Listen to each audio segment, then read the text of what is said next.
menggunakan huruf-huruf kosam dan disambung atau digabung didomakan dengan lafzul jalalah seperti wallahi artinya demi Allah, billahi juga demi Allah, tallahi artinya juga demi Allah. Artinya ketika kita berbicara membawa nama Allah berarti setidaknya kita. Sebelumnya kami ucapkan terima kasih kepada Bapak yang telah bersedia berkenan melangkah material Sebelumnya kami akan memperkenalkan diri kami sendiri. Saya Eni Abdul Aziza dan saya Riana Mahmudiyah. Kami adalah mahasiswa Universitas Semarang.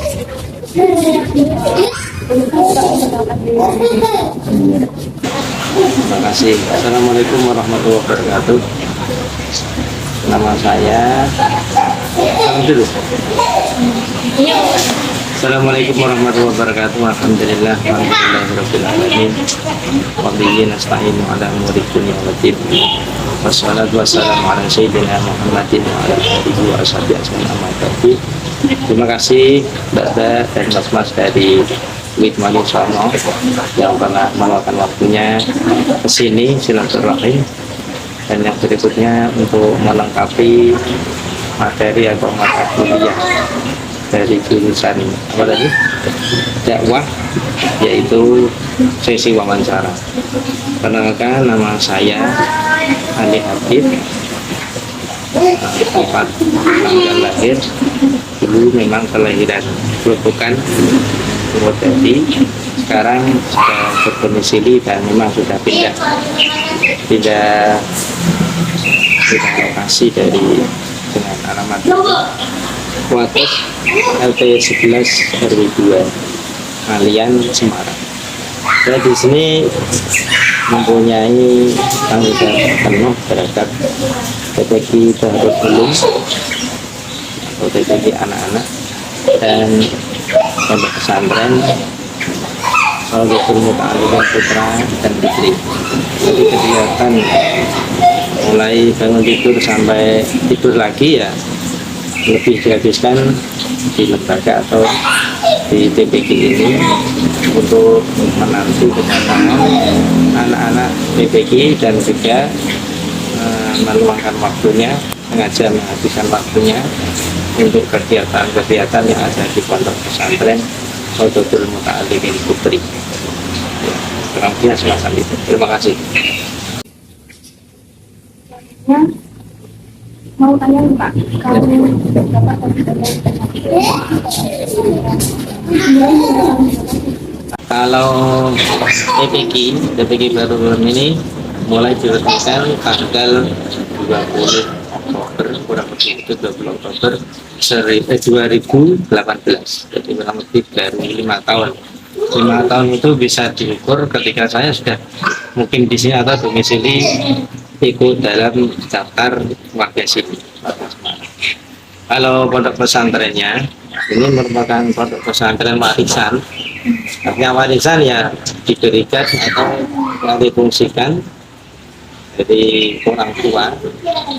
Orang tua di sini memang kategori mertua, jadi bukan orang tua asli tapi mertua.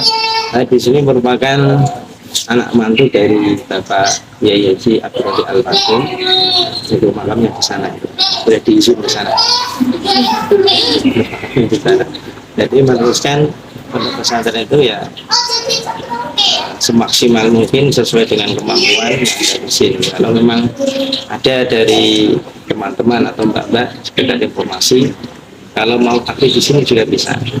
Jadi memang untuk saat ini mulai dari saya di sini kegiatannya ya lebih mengarah pada kitab dan bagaimana tata cara bacanya, primernya. Tapi kelihatannya kemarin itu ada perkembangan pemikiran, kalau bisa nanti tambahin takbir. Untuk santri takbir sementara ini yang dinyatakan istenanan ini baru orang 2, masih anak kecil-kecil semua. Kalau yang dari anak pesantren belum ada, yang sudah ikut takbir malah anak kecil dari TPG baru dapat 5 juz gitu. Dan untuk pondok ini berdiri kurang lebih tahun 1989, kurang lebih ya, ada 34 atau 35 tahun pondok ini.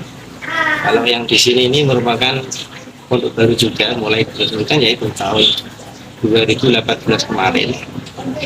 Sebenarnya sini pondok baru itu ada di seberang jalan sana, bentuknya beringin. Kalau di sini punya Matos. Kalau yang Putra ini nanti ada jalan ke sini, jalan tembusnya itu menuju Pondok Putra. Kalau akses yang lebar untuk mobil bisa masuk ya dari depan itu. Oke, itu lagi. 2 hari lalu kami kan mengikuti pengajian dari bapak yang itu kalau nggak salah temanya tafsir ya Pak, dengan surat Al-Asr. Itu mengapa tema itu? Oh iya, saya sengaja memilih tema itu. Ya, pasti seorang penceramah itu sebelum menyampaikan materinya itu sudah mempunyai gambaran data. Kira-kira nanti yang saya sampaikan itu apa, temanya apa. Setelah itu nanti kira-kira audienya ini lebih suka enggak tema ini. Pertama, memang tema itu saya pilih, sengaja saya milih tema yang ringan-ringan. Artinya ringan-ringan itu rata-rata sekian banyak audien itu mengetahui surat itu. Artinya surat itu bisa dikategorikan surat yang terkenal, artinya sering dibaca ketika selesai dari pengajian apa-apa, terus juga termasuk surat pendek lah di antara surat-surat yang lainnya, dan juga termasuk surat yang sering didengar atau dibaca ketika sholat. Dan surat ini tidak terlalu ribet kalau dibanding surat-surat yang lainnya. Itu saja. Kalau saya mengambil tema dari surat yang panjang, saya ambil satu ayat atau beberapa ayat, mungkin jamaah atau audien itu surat apa, itu di juz berapa, itu yang mana. Tapi kalau yang langsung surat Al-Asr berarti rata-rata orang juz 30 ayatnya segitu saja. Ini semacam. Dan lagi saya memilih tema itu karena tema itu merupakan salah satu peringatan yang sangat penting ketika orang itu kadang lupa tentang masa atau waktu itu kadang tidak begitu memperhatikan. Ternyata masa yang kita lalui itu sebenarnya berkurang. Nah, ketika Allah Subhanahu Wa Taala sudah berjanji dengan sebuah masa, maka itu isi dari janji itu pasti perlu diperhatikan secara seksama. Tidak boleh diabaikan yang sekedar didengarkan hanya mengikuti pengajian dengan. Dan berikutnya saya milih tema itu karena rata-rata yang mengikuti pengajian itu dari kalangan bapak-bapak lebih masuk pada pasukan pensiun. Artinya lebih banyak orang tua itu mikirnya sekarang mati ini bias, ini apa itu biasa orang tua semacam itu. Tidak terlalu memikirkan nanti materinya ketika mengenai ini dapatnya ini itu bukan. Jadi kalau masalah orang tua itu lebih mengarah pada akhirat berikutnya. Maka saya pilih tema berikutnya juga untuk menjalankan tugas. Memang waktu saya dalam 1 minggu ya 1 kali itu hari Selasa pasti saya yang mengisi dan saya yang menentukan temanya, dan tema itu saya pilih masih ada tujuan khusus untuk disampaikan pada audiens. Itu Pak. Ya, apakah Bapak pernah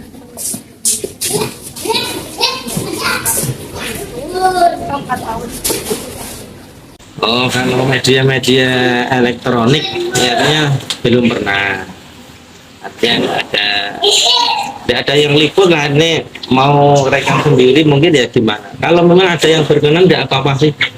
Artinya kita kan sifatnya itu luas, mau membahas tentang tema fikih, tentang tema ibadah, sholat atau yang lainnya, atau bahkan tentang pahala-pahala juga.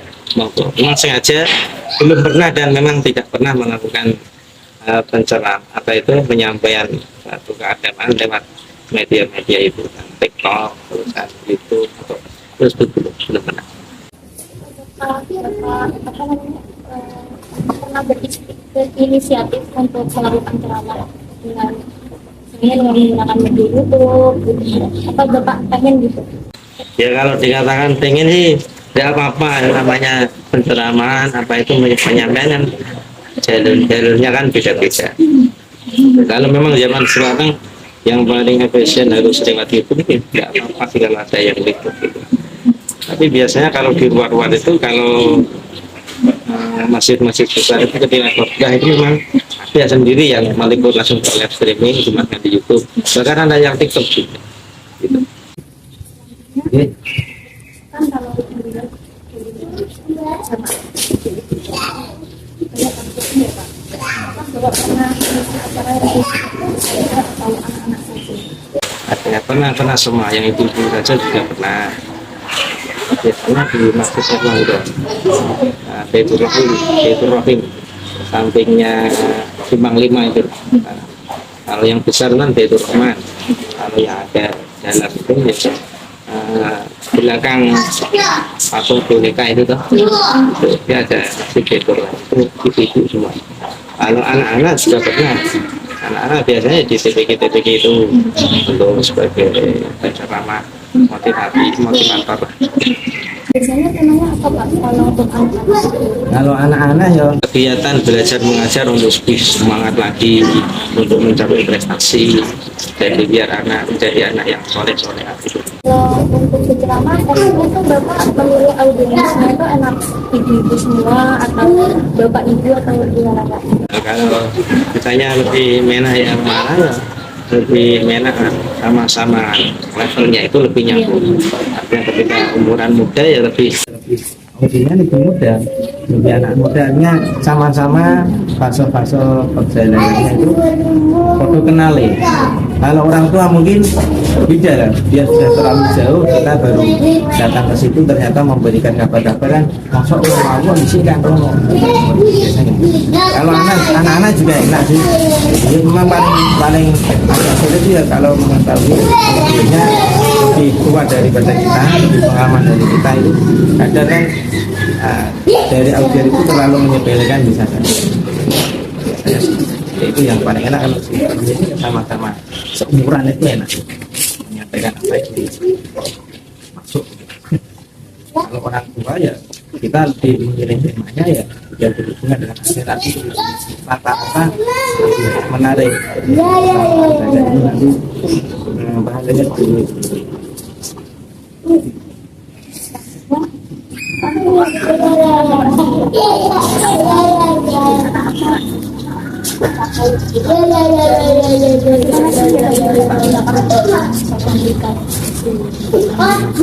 Kalau apa itu tipe ceramah saya itu beda-beda ya. Kalau di masjid-masjid itu biasanya itu masuk kategori kajian ya.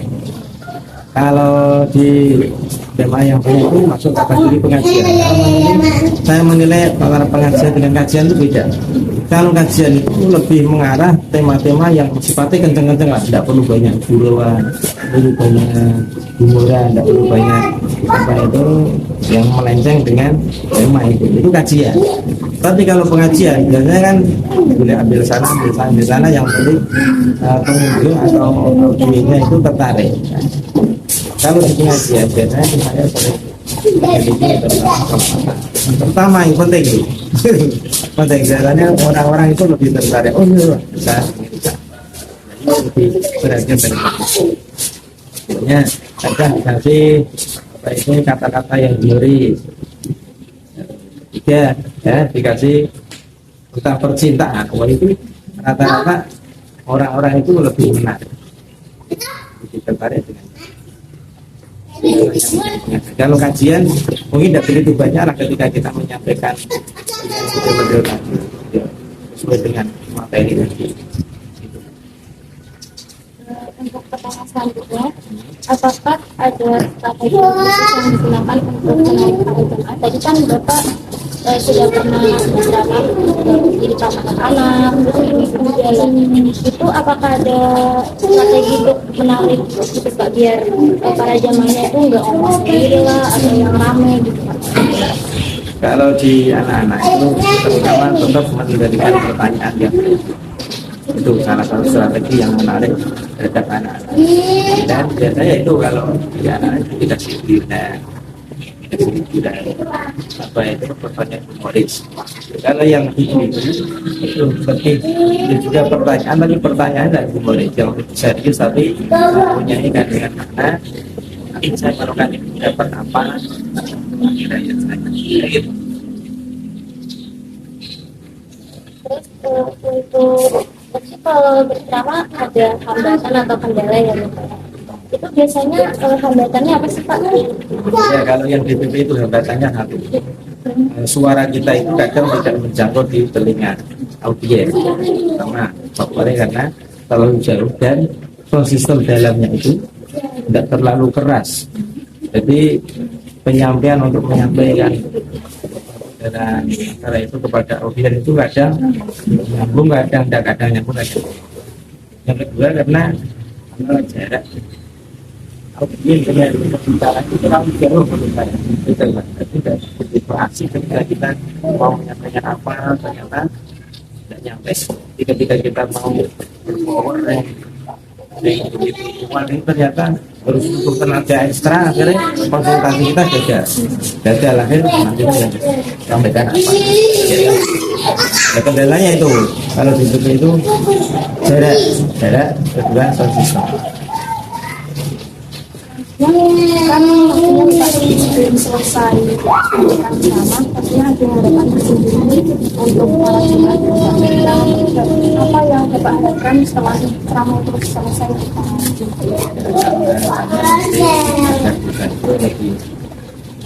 Terkontrol yang namanya kehidupan itu banyak juga rintangan yang bisa mengarahkan kita pada berbuat maksiat, tidak terlalu taat. Itu salah satu rintangan dalam kehidupan.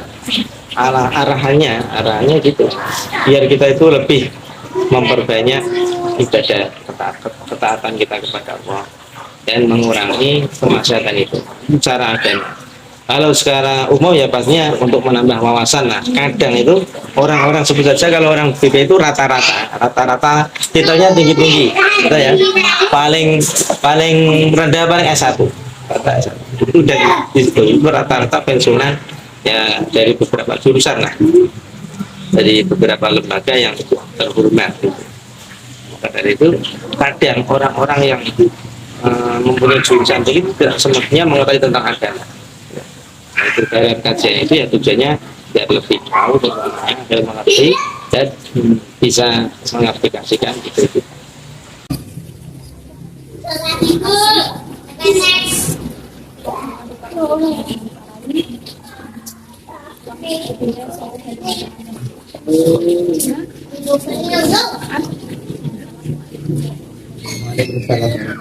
Dan dia ya terima kasih kedatangan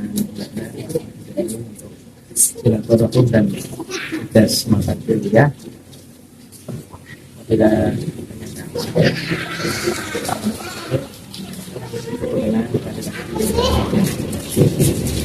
dari saya, assalamualaikum warahmatullahi wabarakatuh.